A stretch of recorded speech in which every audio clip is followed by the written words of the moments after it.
Orang yang bersolawat pada Nabi dengan merasakan bagian pelajaran pada Nabi, itu nanti diberikan anugerah oleh Allah, kadang bisa berjumpa dengan Rasulullah SAW dalam mimpinya.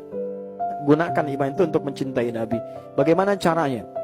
Ada 3. 1, dengan bersolawat, memperbanyak solawat pada Nabi SAW. Kalau ibu mau enak solawatnya, ibu belajar dulu tentang buku-buku yang mengajarkan tentang sosok Nabi seperti apa.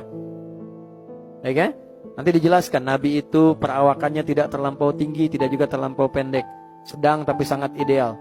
Postur tubuhnya sangat bagus, rambutnya tidak terlampau ikal, tidak juga terlampau panjang, tapi indah, ya. Kemudian mengalir sampai dengan ke bahunya. Matanya begitu indah ketika dipandang, gitu kan. Kemudian alisnya begitu tajam. Ini indah. Jadi kebayang gambaran kita itu tentang itu, sehingga ketika bersolawat kita menikmati itu. Orang yang bersolawat pada Nabi dengan merasakan bagian pelajaran pada Nabi, itu nanti diberikan anugerah oleh Allah, kadang bisa berjumpa dengan Rasulullah SAW dalam mimpinya. Kedua, memaksimalkan sunnah-sunnah Nabi dalam kehidupan. Nabi minta apa aja kita kerjakan dengan dasar cinta kita pada Nabi. Ya, bisa dipahami? Jangan digambarkan dengan sholat saja. Nabi minta pada kita berbicara yang baik. Man kana yu'minu billahi wal yaumil akhir falyaqul khairan aw liyasmut. Siapa yang beriman pada Allah dan merasa akan dihisab di hari kiamat, jaga lisannya, katakan yang baik. Saya ingin berkata yang baik itu karena cinta saya pada Nabi. Saya melihat yang baik itu karena cinta saya pada Nabi. Begitu sunnah itu kita kerjakan karena kecintaan pada Nabi, itu amalan tingkat tinggi yang langsung mendatangkan ampunan Allah. Itu ada di Quran surah ke-3 Ali Imran di ayat 31. Qul in kuntum tuhibbunallaha fattabi'uni yuhibbukumullah wa yaghfir lakum dzunubakum. Katakan Muhammad, jika kalian mencintai aku, kata Allah, maka buktikan dengan cara mengikuti sunnah Nabimu, dan aku akan gugurkan seluruh dosa-dosa yang kau kerjakan dalam kehidupan.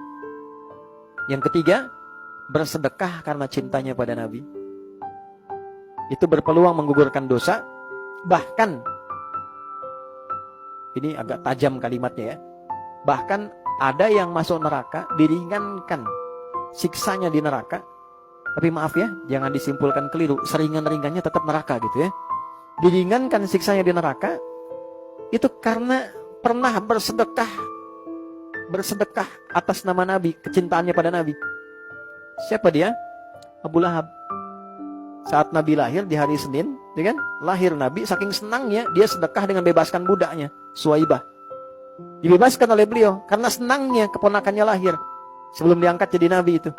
Dan membebaskan budak itu urutan nomor 1 paling mahal.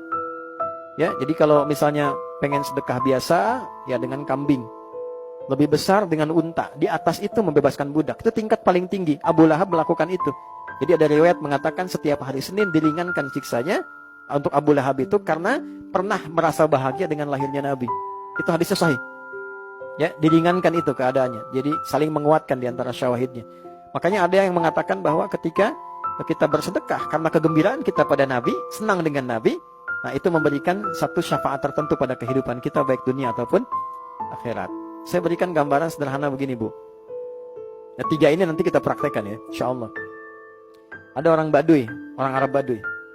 Biasanya kurang sopan, di era-era itu kurang sopan kalau masuk. Tapi bukan berarti kurang sopan ini menjadi jelek, bukan. Itu karakter saja. Bagi orang-orang kota itu nggak biasa, sehingga disebut kurang sopan. Paham ya? Masuk ke masjid, Nabi sedang khutbah menjelaskan kiamat. Wah, kiamat tuh situasinya begini, menakutkan sampai orang tua lupa dengan anaknya, anak lupa dengan saudaranya dan sebagainya. Orang sedang sedih begini, khusyuk, tiba-tiba dia interupsi nanya, "Ya Rasulullah, dari tadi Anda bahas kiamat, tapi nggak menjelaskan kapan tanggalnya," katanya. "Tapi Anda nggak menjelaskan kapan tanggalnya. Waktunya kapan?" gitu ya. Pintar nggak tuh? Pintar ya? Nabi engkau bahas kiamat dari tadi, tapi nggak jelaskan waktunya kapan, kan? Tapi kan Nabi dibimbing punya sifat fatonah. Ya, ada teori itu dalam manajemen itu fast namanya, the fast. F-nya fatonah, A-nya amanah, S-nya siddiq, T-nya tablik, the fast gitu kan? So kembali ke awal tadi, Nabi jawab, jangan bicara waktu dulu. Kalau itu tiba, persiapan kamu apa katanya? Ya, oh saya sih sholat biasa-biasa aja Nabi. Ya, puasa juga biasa-biasa aja, tapi saya punya modal, saya cinta Anda. Saya cinta Anda katanya. Itu sahabat yang tadinya marah, dalam riwayat itu viral, yang tadinya marah karena diinterupsi lagi. Anda bayangkan tadi khutbah Jumat diinterupsi. Sahabat kan marah semua itu. Ya kan nggak enak lihatnya nih orang kok motong Nabi, nanya kan mengkel. Tapi ketika mengatakan bekal saya cinta pada Anda, apa kata Nabi? Al-mar'u ma'aman ahbabta. Seorang itu di hari kiamat akan bersama yang dicintainya. Dari kalimat itu yang tadinya marah, semua sahabat senang pada orang tadi. Karena mendapatkan satu hadis yang sangat mahal. Ternyata cinta pada Nabi itu bisa menjadikan kita bisa bersama Nabi di akhirat. Itulah yang diperdomani oleh para sahabat. Jadi mereka karena saking tahunya Nabi, gak ingin pisah. Dan hal terberat dalam hidup itu bukan kehilangan ayah ibu, Bu. Kehilangan suami biasa, Bu. Tapi ketika Nabi meninggal, semua merasa berat. Saya pula Abu Bakar tuh sampai kalau ada yang bilang Nabi meninggal, saya penggal kepalanya nih. Saking merasa berat itu. Bayangkan kita yang belum pernah ketemu ya. Ya. Maka Nabi mengatakan ada yang orang akan bersamai saya. Kalau cinta dengan saya, cinta dengan siapapun akan bersama di akhiratnya. Maka apa yang terjadi?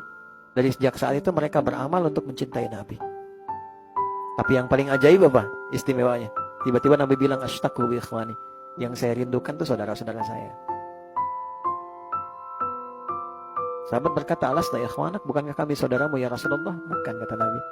Bal antum ashabi, kalian sahabat saya. Ikhwani, saudara-saudara saya itu humul ladina yu'minuna bi walam yarawni. Mereka itu yang gak pernah lihat saya, cuma iman sama saya, mau percaya. Gak pernah lihat saya, cuma mau percaya, mau sholat. Itu Nabi tuh kangen gitu, kangen sama kita. Masa kita gak kangen ya? Ya, jadi upayakan tanamkan rasa cinta itu, rasa sayang itu, sehingga ada kesempatan. Masa bersalawat gak pernah lihat ya. Kita berdoa dalam sholat kita sebut tapi gak pernah lihat. Nah, jadi itu gambarannya. Wallahu a'lam. Tapi setidaknya ya niatkan itu, dan semoga Allah memberikan jalan termudah untuk kita berkumpul bersama Rasulullah SAW. Makanya jadi umat Nabi yang baik ya. Jadi yang baik. Rahmah, saling mencintai.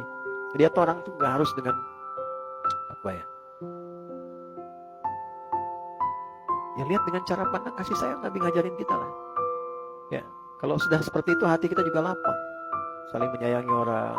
Alhamdulillah, beda pendapat, alhamdulillah apa-apa, saling menyayangi. Ya. Bahkan dengan yang belum beriman pun kita doakan. Kalau sudah seperti itu hidupnya tenang. Ada masalah sedikit di rumah tangga, dengan sifat sayang bawanya. Kalau tidak banyak kecewanya nanti. Ya. Seperti yang Nabi ajarkan, alhamdulillah titipan sementara.